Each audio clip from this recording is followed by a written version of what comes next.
우리 할렐루야 샬롬하고 인사합니다. 할렐루야 샬롬 샬롬 샬롬 샬롬 샬롬. 하나님 사랑합니다. 여러분 주 안에서 사랑합니다. 난방을 좀 끌까 보다.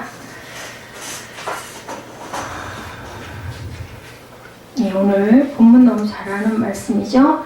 예수께서 공생일을 시작하기에 앞서서 성령의 이끌림을 받아 유대야 광야로 가셔서 40일 동안 밤낮으로 금식하시면서 마귀의 시험을 받으신 그런 내용이 맨 앞에 나타나죠. 예수께서 성령의 충만함을 입어 요단강에서 돌아오사 광야에서 40일 동안 성령에 이끌려 이렇게 나타나 있습니다. 40일 동안 밤낮으로 금식하시면서 마귀의 시험을 받으셨다. 3번에 걸친 마귀의 시험을 물리치시죠. 성령의 능력에 충만하여 갈릴리로 돌아오셔서 여러 회당에서 가르치시니 많은 사람이 칭송을 합니다. 물리치신 내용은 처음에는 너무 배고프시잖아요. 육신을 입고 오셨기 때문에. 그래서 돌덩이를 떡덩이로 만들어라 그랬더니 예수께서 첫 번째, 이게 신명기에 있는 말씀이에요. 예수께서 대답하시되 기록된 바 사람이 떡으로만 살 것이 아니요, 뭐라 그래요? 하나님의 입으로 나오시는 말씀으로 살 것이라 이렇게 대접을 합니다. 그리고 또 이제 두 번째로는 예루살렘으로 가서 성전 꼭대기에 세우고 내가 만일 하나님의 아들이거든 여기서 뛰어내려라 그랬더니 예수님이 하나님이 너를 위하여 그 사자들을 명하서 너를 지키게 하시리라고 하니까 예수께서 주 너의 하나님을 시험하지 말아라. 그렇죠. 하나님을 시험하는 건 신성모독입니다. 이렇게 다 대접을 하죠. 그리고 또한 예수께서 그 다음에 성령의 능력으로 갈릴리에 돌아가셨다. 또 하나가 뭐가 나타났죠? 내가 만일 뭐라 그래요? 절을 하라고 얘기를 하죠. 모든 권위와 영광을 내게 줄 것이니 내게 남겨준 것이므로 내가 원하는 자에게 주겠다. 마귀가 예수를 끌고 순식간에 천하 만국을 보여줘요. 그리고 모든 영광을 주겠다라고 그래요. 예수님이 너희 하나님께 경배하고 다만 그를 섬기라는 그 무상에게 절하지 않겠다. 이렇게 3가지 시험을 잘 통과하는 그런 내용이죠. 뭐 했는데도 불구하고 40일 동안 금식을 하고 줄이시고 너무나 육신으로는 시장하시고 배고프신데도 불구하고 이렇게 해서 3번의 마귀의 시험을 싹 물리쳤다. 그래서 우리가 하나님을 영화롭게 하기 위해서 금식을 하거나 어떤 목표를 가지고 기도할 때는 사단 마귀는 오히려 더 극악을 떨고 예수님이 시험 부분에서도 보면 아주 우는 사자와 같이 산길자를 두루 찾아서 덤벼듭니다. 어떻게 덤벼들어요? 그럴듯하게 살가 많이 유혹을 하죠. 너 그렇게 해 속삭 거립니다. 자, 회당에서 이제는 가르치시니 많은 사람이 칭송을 했다. 회당에 나가셨어요. 고향 나사렛으로 돌아오신 예수님은 안식일에 회당에 들어가시는 내용이 4장에 나타나죠. 3번 다 그렇게 해서 마귀를 다 물리치시고 마귀들도 얼마 동안 따라 떠나 있더라 라고 얘기를 하죠. 그래서 회당에서 가르치시는데 선지자 이사야의 글을 펼쳐서 말씀하신 61장 1, 2절에 나와 있죠. 뭐라고 얘기를 해요? 성령이 내게 임하셨으니 이는 가난한 자에게 복음을 전하게 하시려고 내 기름을 부으시고 나를 보내서 포로된 자에게 자유를, 눈먼 자에게 다시 보게 함을 전파하시며 눌린 자를 자유케 하고 주의 은혜의 해를 전파하게 하더라. 은혜의 해라는 게 뭐라고 그랬어요? 우리가 지난번에 우리 함께 호세아 때인가요? 말씀을 나눈 것 같은데 그게 바로 무슨 때? 희년, 주일 예배에서는 제가 말씀드렸죠? 은혜에는 희년이다. 얼마 만에 돌아오는? 50년 만에 돌아오는. 그렇죠? 그래서 이 구절은 61장 1, 2절은 유다 백성이 바벨론 포로 생활에서 해방되어 돌아올 것을 예언한 것으로 이미 역사적으로 성취된 그런 내용입니다. 유다 백성이 바벨론으로 사로잡혀서 70년 동안 포로 생활을 했어요. 그렇죠?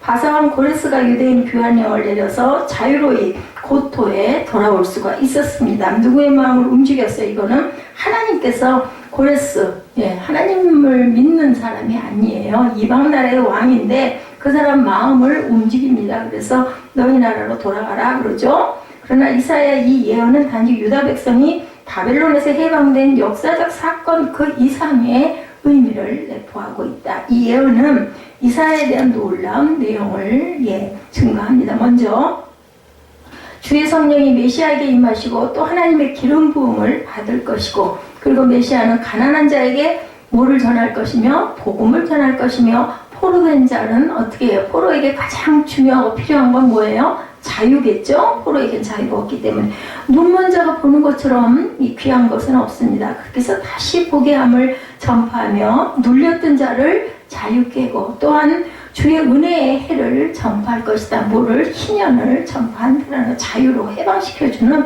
모든 걸 다 풀어주는 결박을 풀어주고 죄에서도 풀어주고 해방시켜주는 그러한 은혜를 전파한다. 당시 유대인들은 로마 제국의 지배를 받고 있었는데 에돔인의 후예인 헤롯의 아들이 로마의 분봉왕의 자격으로 유대 나라를 나누어서 다스리고 있었다. 유대 나라가 꽤 큰 나라도 아닌데 여기는 어떤 왕, 저기는 어떤 왕 이런 식으로 땅을 나눠가지고 여러 명의 분봉왕들이 이 나라를 다스릴 때였다. 로마 총독과 로마 군대가 상주하고 있었다. 어디에? 이스라엘에 지금의 팔레스타인 땅이라고 하죠. 정치적인 권리를 박탈당했을 뿐만 아니라 경제적으로도 심한 수탈. 뭐 우리나라도 그렇지만 조공 조세가 엄청나게 많아가지고 누가 아주 가장 고생을 해요? 백성들이 고생을 하는 것처럼 여기도 이스라엘의 그 하나님의 자녀들이 아주 고생을 하는 그런 내용입니다. 유대인들은 포로된 자들이고 가난한 자들이고 눈먼 자들이고 뭐와 같았다? 눌린 자들과 같았다. 당시 유대인들은 로마의 속박으로부터 그들을 해방시킬 메시아를 얼마나 기다렸을까? 우리 그저 비슷하잖아요. 그 일제 치하에 있을 때 얼마나 나라를 되찾고 싶어서 그저 3.1운동이 일어나는 그런 역사와 유대인과 너무나 이스라엘과 너무 닮았습니다. 그러므로 그날 회당에 모인 사람들은 예수께서 이스라엘의 예언을 어떻게 해석하는지에 대해서 굉장한 관심을 갖고 기다립니다. 책을 덮고 그 맡은 자에게 주시고 앉으시니 회당에 있는 사람이 다 주목하여 보았더라 이렇게 드러납니다. 의자에 앉으신 것은 회중에게 뭐하기 위해서? 설교하기 위함에서. 그러니 그때는 뭐 했다? 예, 그 설교하시는 분들이 앉아서 했다. 그래서 그 누구예요? 사도 요한이 나이가 많았다고 그러죠? 100세가 넘도록 예, 살아계셨고 맨날 증거하시는 게 뭐라고요? 오늘은 좀 딴 말씀을 해주십시오. 맨날 사랑에 대한 얘기를 어떻게 해서 앉아서 예, 강론을 했다는 거예요. 그러니까 지금은 우리가 이렇게 서서 하지만 그때는 의자에 앉아서 강론을 했다는 걸 우리가 알 수 있죠. 당시에는 설교자가 이렇게 의자에 앉아서 설교를 했다. 랍비도 앉아서 학생들을 가르쳤습니다. 예수님께서 주목하고 있는 회중에게 이 글이 오늘날 너희 귀에 응하였느니라. 응했다라는 건 뭐예요? 들렸다라는 그런 말씀의 뜻이겠죠. 이 예언이 오늘 너희가 들은 이 자리에서 이루어졌다라는 이야기입니다. 이는 예수님 자신이 이사야가 예언한 바로 그 메시아라는 그러한 말씀을 상징적인 말씀을 한 거예요. 몇 명이나 그 말의 뜻을 알아들었을까? 그렇죠? 오늘날 설교도 마찬가지예요. 읽기만 해도 구절구절 은혜가 돼가지고 눈물이 쏟아지는 성도가 있는가 하면 아무리 신학적인 기가 막힌 말씀을 전해도 지루하고 졸렸고 얼른 안 끝나나? 이런 사람이 있는 것처럼 중요한 거는 누가? 성령께서 역사하셔야 된다. 어디에? 우리 마음에. 그게 중요하죠. 이 글이 오늘날 너희 귀에 응하였느니라. 네, 오늘 너희가 들은 이 자리에서 이루어졌다. 근데 그 이루어진 사람들이 다 하면 얼마나 좋겠어요. 그 시대에도 절대 그렇지는 않았을 겁니다. 이는 예수님 자신이 이사야가 예언한 그 메시아라는 뜻인데 그걸 알았으면 어떻게 예수를 십자가에 못 박으라고 했겠어요. 알아듣지를 못했다라는 거죠. 중요한 것은 회당에 모인 사람들은 예수님의 말씀에 권위가 있고 은혜로운 데 대해서 정말 이상하다라고 여겼을 뿐이에요. 그죠? 정말 믿고 행동으로 옮긴 사람들이 없었다. 그러니까 우리는 그렇게 생각하면 돼요. 예수님도 그러셨는데 하물며 뭐 나야 뭐 이렇게 생각을 하면 상처가 덜하더라는 거죠. 베드로가 예수님 배반한 사건 생각을 하면서 예수님도 그렇게 배반을 당하셨는데 나 같은 거야 뭐 당연하지 이렇게 생각을 하니까 제가 그죠 마음이 너무나 하나님께 죄송한 생각이 들었습니다. 그 생각을 바꿔서 서로 말하기를 이 사람의 요셉의 아들이 아니냐 하나님의 아들이라는 건 감히 생각을 못해요. 그죠? 마가복음 6장에 보면 2절에 안식일이 되어 회당에서 가르치시니 많은 사람이 듣고 놀라 가르되 이 사람이 어디서 이런 것을 얻었느냐 라고 이야기를 합니다. 6장 이전에 마가복음에 이 사람이 받은 지혜와 그 손으로 이루어진 이런 권능이 어찌 됨이냐. 3절에 이 사람이 마리아의 아들 목수가 아니냐. 야곱과 요셉과 유다와 시몬의 형제가 아니냐. 그러니 문제는 아니 무슨 이웃에 있는 그 집의 아들이 무슨 하나님의 아들이겠냐는 거죠. 우리가 만약에 그 경우를 당해도 그렇게 생각하지 않겠나. 그런 생각이 듭니다. 지금 어디서 뭐 내가 하나님이다 하는 사람들 많다고 그러죠. 그 시절은 더 나았을 것 같아요. 그렇게 하면 신성 모독죄. 그래서 예수님을 못 박아서 돌아가시게 하죠. 그 누이들이 우리 함께 여기 있지 아니하냐고 예수를 배척한지라 이렇게 나타나 있습니다. 마가복음 6장에.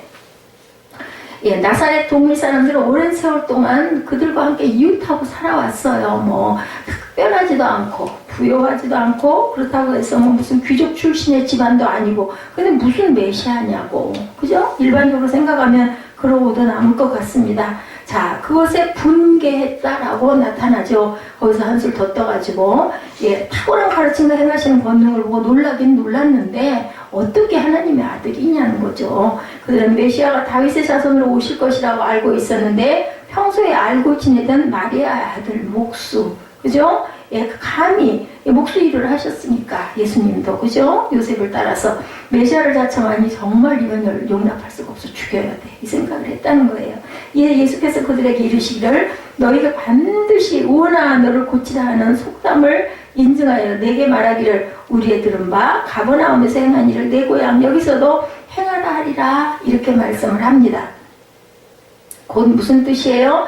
귀신을 쫓아내고 열병에 걸려 사경을 헤매던 시몬의 장모를 고치신 일과 각종 병자들을 고치시는 일을 예를 들어서 증거를 하고 있다는 거죠. 그러므로 아마 그들은 예수께서 그들로 믿게 하기 위해서 이 같은 이적을 보여주기를 기대했을 것이고 그러나 예수께서는 믿음이 없는 나사렛 사람들을 위해서 이적을 행하기를 원치 않으시고 그 대신 내가 진실로 너에게 이르니 선지자 고향에서 환영을 받는 자가 없다 이렇게 말씀을 하십니다. 지금도 무슨 기적을 보여주면 예수님을 믿겠다는 사람들이 있지만 믿음은 무슨 기적을 본다고 생기는 건 아니에요. 놀라긴 하죠. 신기하기는 하죠. 그리고 또 그런 교회에 무슨 조회종들이 있으면 몰려가기는 합니다. 근데 그 믿음, 그 기적이 항상 있는 게 아니거든요. 그러다 보면은 그 기적 보고 와 하고 달려갔던 사람들이 뿌리가 없고 거기서 완전하게 회개의 영이 일어나지가 않으면은 그냥 그때 그러고는 스르륵 없어져 버린다. 우리가 성령도 어때요? 받기는 당연히 받아야 하는데 재충만을 안 하면 받았던 사람들도 결국은 슬그머니 쓰러져 버린다라는 것을 우리가 그래서 말씀의 기초가 굉장히 중요하다라는 거죠. 매일매일 그럴 수는 없거든요. 예수를 믿으면서 중요한 건 말씀의 중심이 있어야 된다. 바리새인들은 예수께서 불치의 병자들을 고치시는 현장을 직접 목격했지만 믿기는커녕 더욱더 악심을 품었어요. 어떻게 보면은 저 예수라는 사람이 우리의 그 권위에 도전한다 생각도 했을 거고 인기를 그렇게 싹 쓸어가고 나면 우리는 뭐가 되냐? 우리는 별 볼 일이 없지 않느냐? 뭐 이런 질투의식도 있었던 것 같습니다. 예, 죽은 지 나흘이 되었던 나사로를 살리신 것을 본 유대인들이 대제사장들과 바리새인들에게 가서 고에 갇혔을 때 그들은 예수를 죽여 없앨 궁리를 했다. 오히려 기적이 일어남으로 인해서 그냥 살려놨다가는 큰일 나겠다. 죽여버리자 이렇게 됐다는 거예요. 그렇게 사람의 마음이 완악했다. 그러므로 이사야 선지자는 예언하기를 주 야훼 신이 내게 임하셨으니 이는 야훼께서 내게 기름을 부으사 가난한 자에게 아름다운 소식을 전하게 하려 하심이라. 이 아름다운 소식이 뭐라고요? 사무엘? 굿뉴스는 뭐라고요? 구원과 부활이다. 자, 굿뉴스를 한글로 풀어서 말하면 뭐예요? 기쁜 소식이에요. 우리 사무엘은 태블릿을 들여다보고 있을 때, 휴대폰을 보고 있을 때 그냥 얼굴이 그냥 해같이 그냥 환하게 빛나. 내가 불러가지고 뭘 물어보면은 반은 자. 3분의 2 눈을 감고 대답을 하는 거야. 잊어버리지 말라고, 하도 신통방통해서 계속 물어봐. 계속 자랑을 하고. 그래도 어떻게 그건 심어져 있네 싶어가지고. 다음에 이 사무엘아 20년쯤 후에 아마 이 얘기를 할 날이 있을 거야. 자, 구원의 아름다운 소식을 전달받는 사람들이 누구라고요? 어떤 자가 가난한 자에게 복음을, 그렇죠? 이렇게 나타납니다. 그러나 이는 물질적인 가난을 의미하는 게 아니죠. 예, 그죠? 이사야서 66장 2절에 이르기를 마음이 가난하고 심령에 통해하며 하나님의 말을 인하여 떠는 자, 어떤 자예요? 하나님을 아주 경외하는 자를 여기서 얘기합니다. 마음이 가난한 자라야 하나님의 은혜를 입어 예수를 메시아로 믿을 수가 있다. 왜냐하면 갈급함이 있기 때문에. 그죠? 우리가 물이 먹고 싶어야 그죠? 물을 찾는 것처럼 마음이 가난해야 하나님의 말씀을 갈급하게 받아들이는 거죠. 그러면 예수님이 하나님의 보내심을 받은 메시아인 근거는 그러면 무엇일까? 주의 성령이 내게 임하셨으니 이는 가난한 자에게 복음을 전하게 하시려고 내게 기름을 부으시고 하신 대로 성령께서 예수님께 임하신 것을 보아서 알 수가 있다. 예수님 세례 받으실 때 어떻게 했어요? 하늘에서 하늘이 열리고 성령이 비둘기같이 임하고 음성이 있었죠? 그것으로 알 수가 있었다라는 거죠. 예수께서 공생애를 시작하시기에 앞서서 요단강에서 세례 요한에게 물세례를 받으셨는데 세례를 받으시고 기도하실 때 하늘이 열리고 성령이 비둘기 같은 형체로 그 위에 강림하셨으며 하늘로부터 소리가 나기를 너는 내 사랑하는 아들이라 내가 너를 기뻐하노라.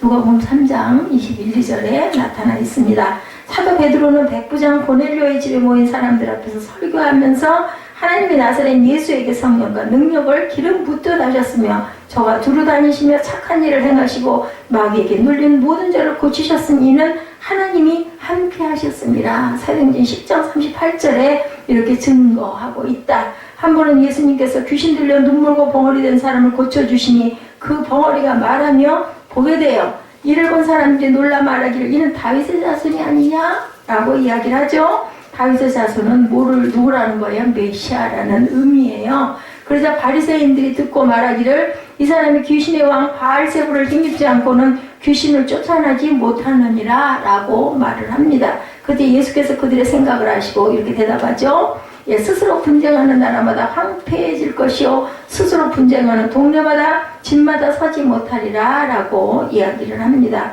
예, 26절에 사단이 만일 사단을 쫓아내면 스스로 분쟁하는 것이니 그리고 저의 나라가 어떻게 서겠으며 또 내가 바알세불을 힘입어 귀신을 쫓아내면 내 아들들은 누구를 힘입어 쫓아내리냐. 그러므로 저희가 너희의 재판관이 되리라 라고 말씀을 하죠. 그래서 어떻게 해요? 예, 결국은 어떻게 됩니까? 29절에 보면 내가 하나님의 성령을 힘입어 귀신을 쫓아내는 것이면 하나님의 나라가 이미 너희에게 임하였느니라 라고 이야기를 합니다.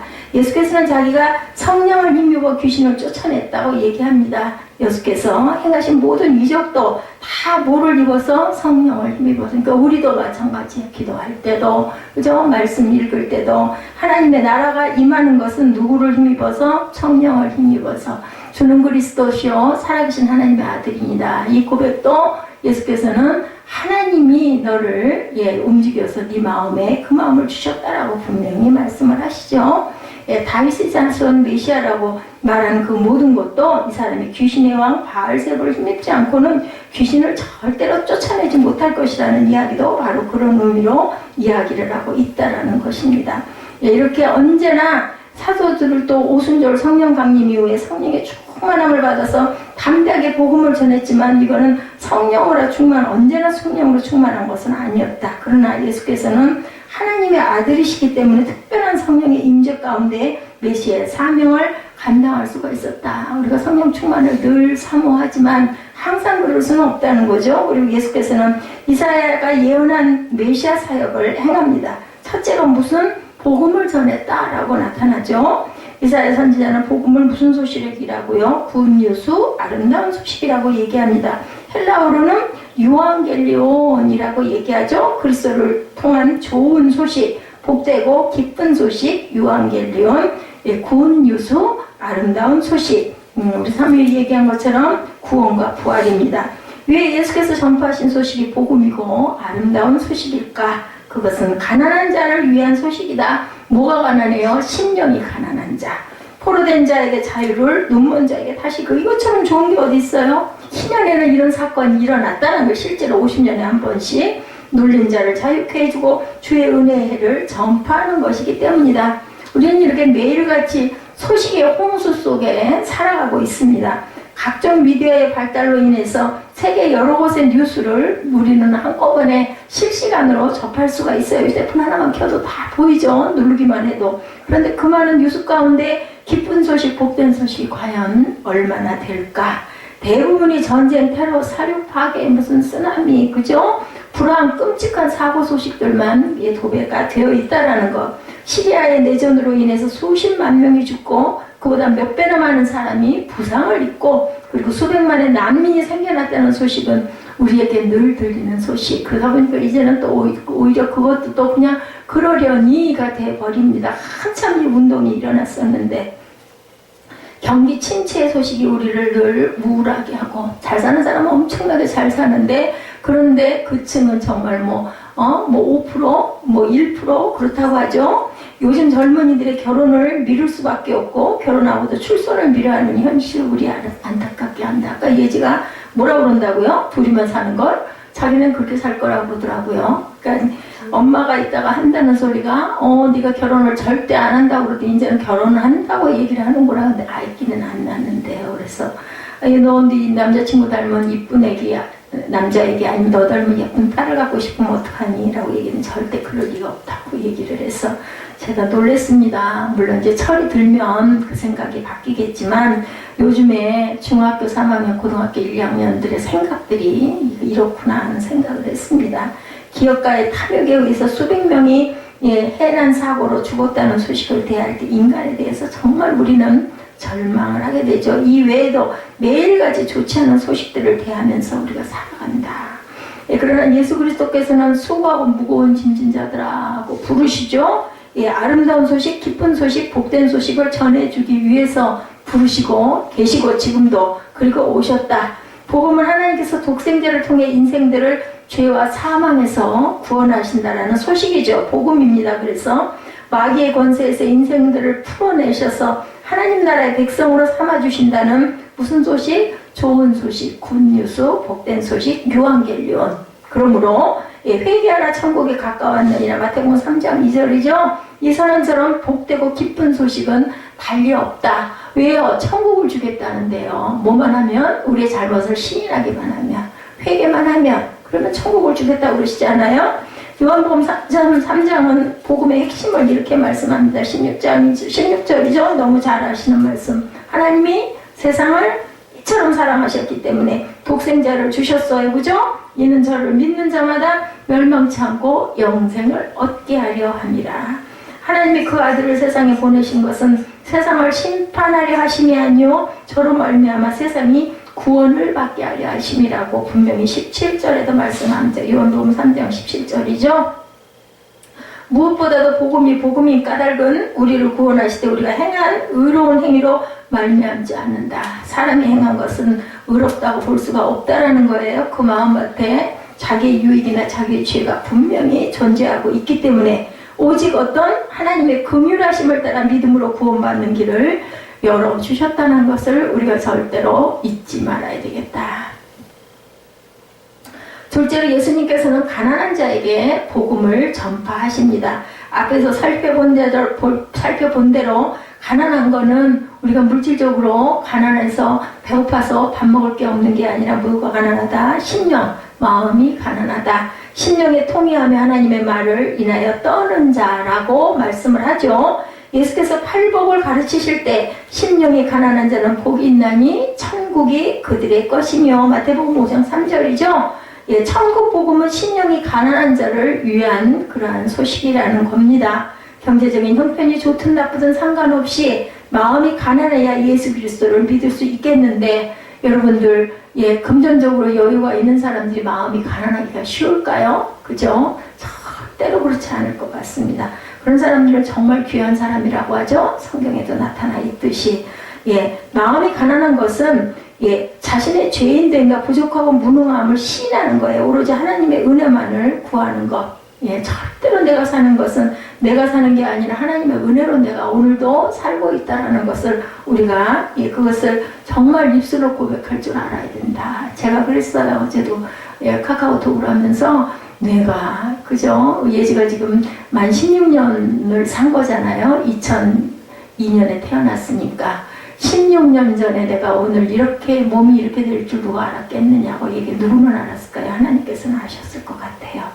감회가 새롭더라고요. 병원에서 예지를 데리고 함께 모여 있다 보니까 걔 태어날지 제가 병원에 가가지고 그걸 지켜보고 엄청 울어서 그 병원의 원장이 아니 좋은 일에 왜 그렇게 우십니까 했는데 그냥 너무나 아파하는 걸 보니까 눈물이 병원에 가서 있을 수 있는 사람이 아니구나 하는 생각을 진짜 이렇게 눈물이 쏟아지더라고요. 뭐 그게 슬퍼서 울었겠어요? 아파하는 게 너무 아파가지고 제가 운 거죠.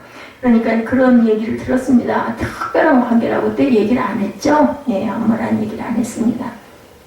그래서 마음이 가난하고 심령이 통회하며 하나님의 말을 인하여 떠는 자다. 예수께서 팔복의 가르침에서 심령에 가난한 자는 복이 있나니 천국이 그들의 것이며 라고 하셨다는 거예요. 천국 복음은 심령이 가난한 자들을 위한 것이다. 경제적인 형편이 좋든 나쁘든 상관이 없는데, 그래서 그 얘기가 있죠. 부자가 낙타의 귀로, 그 바늘귀로 낙타가 들어가는 것보다 더 힘들다. 제가 아까 말씀드린 대로 물질적으로 여유있고 풍요하면 심령이 가난하게, 그러니까 정말 낙타가 바늘귀로 들어가는 것 같은 기적이라는 거, 그죠? 그 의학도들에게 무슨 냉장고 속에 뭐라 그러더라, 코끼리를 냉장고에 넣는 그런 것처럼 네가 할 수 있느냐는 얘기를 제가 들은 기억이 납니다. 불가능하잖아요. 근데 그것을 이룰 줄 알아야 의사 면허를 딸 수 있다라는 그런 비유를 제가 들은 기억이 납니다. 가난한 것은 자기의 죄인됨과 부족하고 무능함을 시인하고 오로지 하나님의 은혜만을 귀하는 사람이 바로 심령이 가난한 자다. 굶주린 사람이 먹을 것을 구걸하듯이 하나님의 긍휼을 갈구하는 사람이 심령이 가난한 자. 그러니까 덜덜 떨지 않겠어요? 내가 먹을 게 없어서 곧 죽을 것 같은데 당당하게 나 먹을 것 주시오 할 수 있겠느냐는 거죠. 그거 없으면 나는 죽을 건데. 그래서 굶주린 사람이 먹을 것을 구걸하들, 하나님께서는 그 같은 사람을 귀하게 보시고 구원의 은혜를 베풀어 주신다.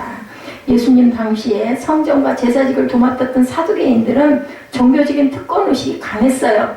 그들이 아니면 일반 백성은 하나님께 제사를 드릴 수가 없었기 때문에 얼마나 세력이 대단했을까요? 그죠? 내가 없으면 제사 드릴 수 없는데 지금은 얼마나 자유로워요. 우리가 원하기만 하면 아무 데서나 기도할 수 있고 예배 드릴 수 있잖아요. 바리새인들은 모세의 율법을 아주 엄청나게 잘 지키고 율법을 줄줄 꿰는 사람들이었죠. 더 나아가서 그들은 율법뿐 아니라 장로들이 전해주는 복잡한 규칙도 아주 만들어가지고 그 지키는 방법까지도 연구해가지고 만 몇천 가지로 나누어가지고 그것을 지켰다고 합니다.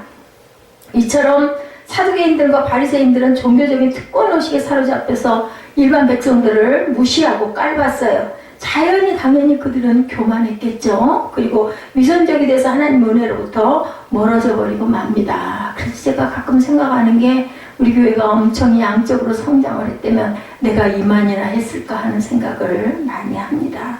이처럼 사두개인과 바리새인들은 이렇게 자기들의 종교적인 특권의식에 사로잡혀서 일반 백성을 무시하고 깔보고 교만하고 하나님의 은혜로부터 멀어졌다.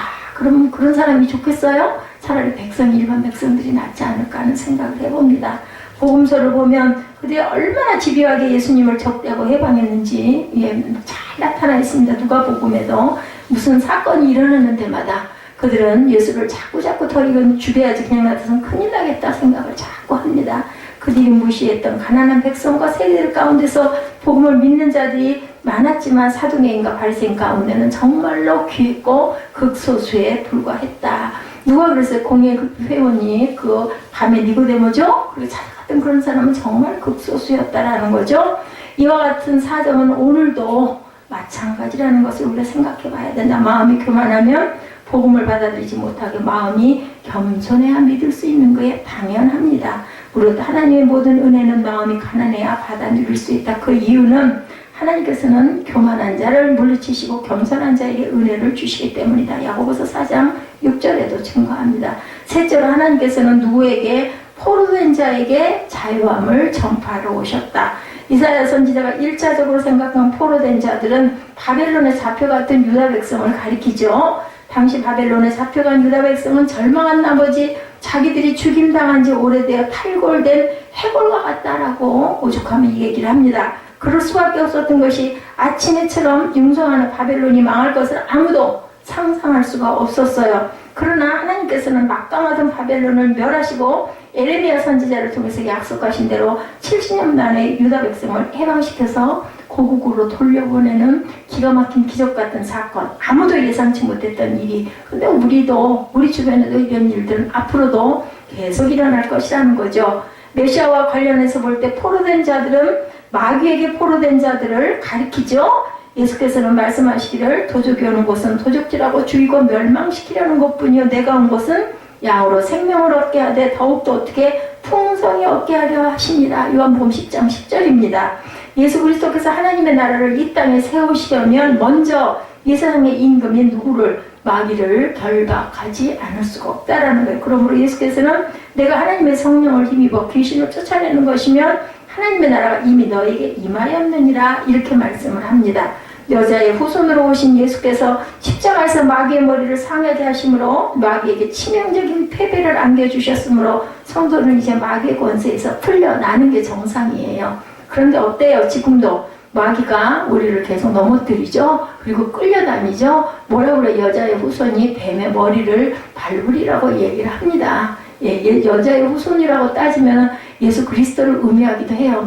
마리아에게서 낳기 때문에 물론 성령으로 잉태된 하나님의 아들이지만 그렇게 상징을 합니다. 하나님께서는 그들 가운데 한 사람도 빠짐없이 구원받게 되기를 원해요. 악한 사람일지라도 디모데전서 2장 4절에도 증거합니다. 그러므로 우리는 마귀에 포로된 사람에게 자유케 하는 복음을 전하는데 항상 힘써야겠다. 오늘 본문에도 끝구절에 나타나죠. 뭐라고 그래요? 예수께서 이르시되 내가 다른 동네에서도 하나님의 나라 복음을 전하여야 하리니 나는 이 일을 위해서 보내심을 받았다. 그래서 구원과 뭐를? 부활을 하시려고 그것이 사명이었다라는 거죠. 부활을 위해서 구원을 위해서 생명까지 가지고 계신 생명까지 바쳐주셨다. 넷째로 예수께서는 눈먼 자에게 다시 보게 함을 전파하기 위해서 오셨다. 이사야 61장 1절에 갇힌 자에게 노임을 전파하리며 라는 구절이 누가복음에서는 눈먼 자에게 다시 보게 함을 전파하여라고 나와 있습니다. 갇힌 자는 옥에 갇힌 자를 말하죠. 고대 감옥은 죄수들을 교화하는 곳이 아니라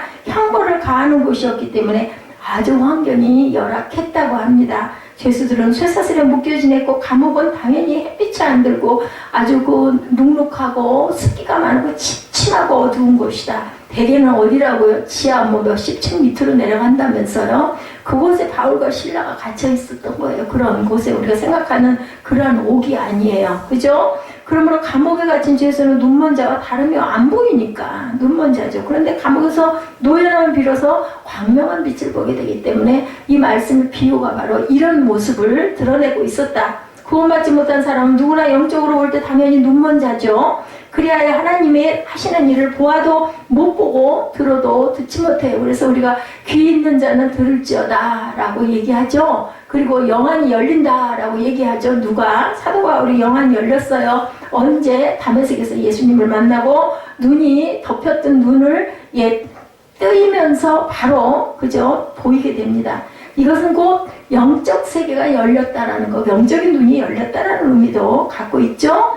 복음을 듣고 예수 그리스도를 믿으면 성령께서 마음의 눈을 밝혀주신다. 성령께서 우리 마음의 눈을 밝혀주시면 하나님의 부르심의 소망이 무엇인지를 깨달아 알게 되고 성도들이 받아들일 기업의 영광이 얼마나 풍성한지 우리에게 베푸신 능력이 얼마나 크신지를 우리가 알게 된다라는 거예요. 많은 사람이 절망한 가운데서도 희망을 보고 꿈과 비전을 갖게 된다. 그러니 얼마나 굿뉴스예요. 그죠? 예수 믿는 게 그냥 예수 믿는 사람이 너무 많다 보니까 뭐 흔해 빠져서 예수 믿는다는 게 하나도 대단하고 자랑스러운 일이 아니라고 생각하겠지만 사실은 이것처럼 좋은 소식은 없습니다. 뭐 출세를 해서 장처관을 하면 이만한 기쁨이고 영광이겠느냐는 거죠. 그거 몇 년 하는 그 연한이 정해져 있지 않아요? 장차관을 한들 대통령을 한들 영원한 나라에 들어갈 수 있는 일은 절대로 없습니다. 그런데 이 굿뉴스는 영원한 생명을 주시니 얼마나 귀한 그런 기쁜 소식이겠느냐. 예수님 당시에 주님의 가르침을 듣고 행하시는 이적을 보고서도 바리새인들은 예수님이 누군지 당연히 알지 못하였고 사도 요한은 말하죠. 말씀이 육신이 되어 우리 가운데 거하심에 우리가 그 영광을 보니 아버지의 독생자의 영광이고 은혜와 진리가 충만하더라. 요한복음 1장 14절입니다. 그런데 우리는 신령한 세계를 볼 수 있도록 마음의 눈을 밝혀주신 주님께 당연히 감사해야 된다. 다섯째로 예수께서는 눌린 자를 자유케 하기 위해서 오셨죠. 눌린 자란 심령의 죄책으로 눌려있는 자를 얘기를 합니다. 죄를 범하는 자마다 죄의 종이라고 요한복음 8장 34절에 말씀하시죠. 죄인은 종처럼 양심의 자유함이 없다. 그죠? 우리도 뭔가 찔리는 일 하고 나면 마음이 불편하지 않아요? 그게 눌린 거예요. 죄에 눌린 거죠. 그것을 고백하고 회개버리고 털고 나면 마음이 시원하고 편해지는 거죠. 우리 일반적인 부분도 이렇습니다. 그런데 그죠? 내 죄 사함을 받았느냐 하는 선고를 받아서 죄에서 놓여놨을 때 얼마나 해방감이 들겠어요. 예, 히브리서 2장 15절에 세상 사람들이 일생 동안 죽음의 공포에 눌려서 종로로 타고 있었다고 그래요. 그런데 예수 그리스도께서는 그를 믿는 자에게 뭐를 주신다고요? 생명을 주시는데 그냥도 아니고 얼만큼 풍성하게 주신다고 말씀합니다. 그러나 복음을 받아들일 때 진리가 그 사람을 또한 자유케 한다고 말씀을 하시네요.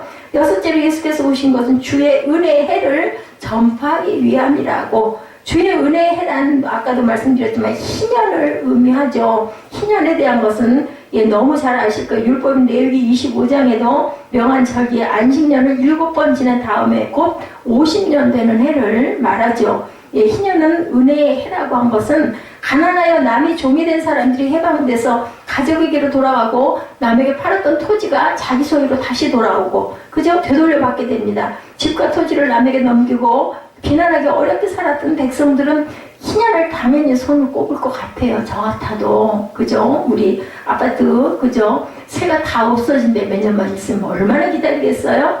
희년이 되면 전국에서 나팔을 크게 불고 희년의 도래를 막 알렸다고 합니다. 그때 그러한 그 풍습이 예수께서는 주의 은혜의 해 곧 희년을 선포하기 위해 오셨다고 하시죠? 예수 그리스도께서 이 땅에 오신 것이야말로 당연히 희년에 도래한 것이다. 죄와 마귀와 사망과 저주로부터 자유함을 얻고 빼앗겼던 모든 권리를 회복하니 당연히 희년입니다. 그러므로 누구든지 그리스도 안에 있으면 뭐예요? 새로운 피조물이라. 이전 것은 지나갔으니 보라 새 것이 되었도다. 고린도서 5장 17절이죠. 성도들은 예수 그리스도 안에서 새 삶을 살게 되었다는 거예요. 그러니 얼마나 성스러운 하나님의 자녀들입니까?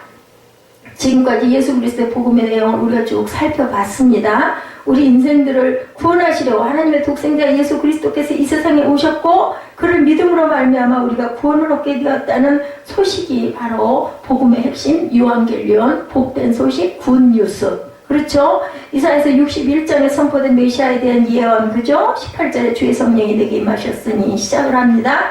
그래서 내게 기름을 부으시고 나를 보내사 포로된 자에게 자유를 눈먼 자에게 다시 보게 함을 전파하며 눌린 자를 자유케 하고 주의 은혜를 전파하게 하심이라 하신 약속이 누구를 통해서? 예수 그리스도를 통해서. 언제? 700년 전에 이사야가 하나님의 영을 받아가지고 선포했던 그 말씀이 700년 후에 예수 그리스도가 오심으로 그대로 이루어지는 역사. 그렇기 때문에 우리는 성경을 당연히 믿어야 된다라는 거죠. 이제 우리는 모든 사람이 낙심하고 절망할 때라고 변함없이 희망을 노래할 수 있다라는 거예요. 기독교 신앙은 예수 그리스도의 죽음과 부활을 믿기 때문에 죽음조차도 성도들에게는 뭐를 안겨줘요? 소망을 안겨주죠. 세상 사람들은 경제가 어려우면 염려하고 근심에 사로잡히지만 예수 그리스도 안에 있는 성도들은 어떠한 형편이라든지 하나님의 은혜를 고백하며 나는 자족한다라는 바울의 고백처럼 우리도 그렇게 닮아가기를 원합니다. 그래서 아무것도 염려하지 말고 먼저 하나님의 나라와 의를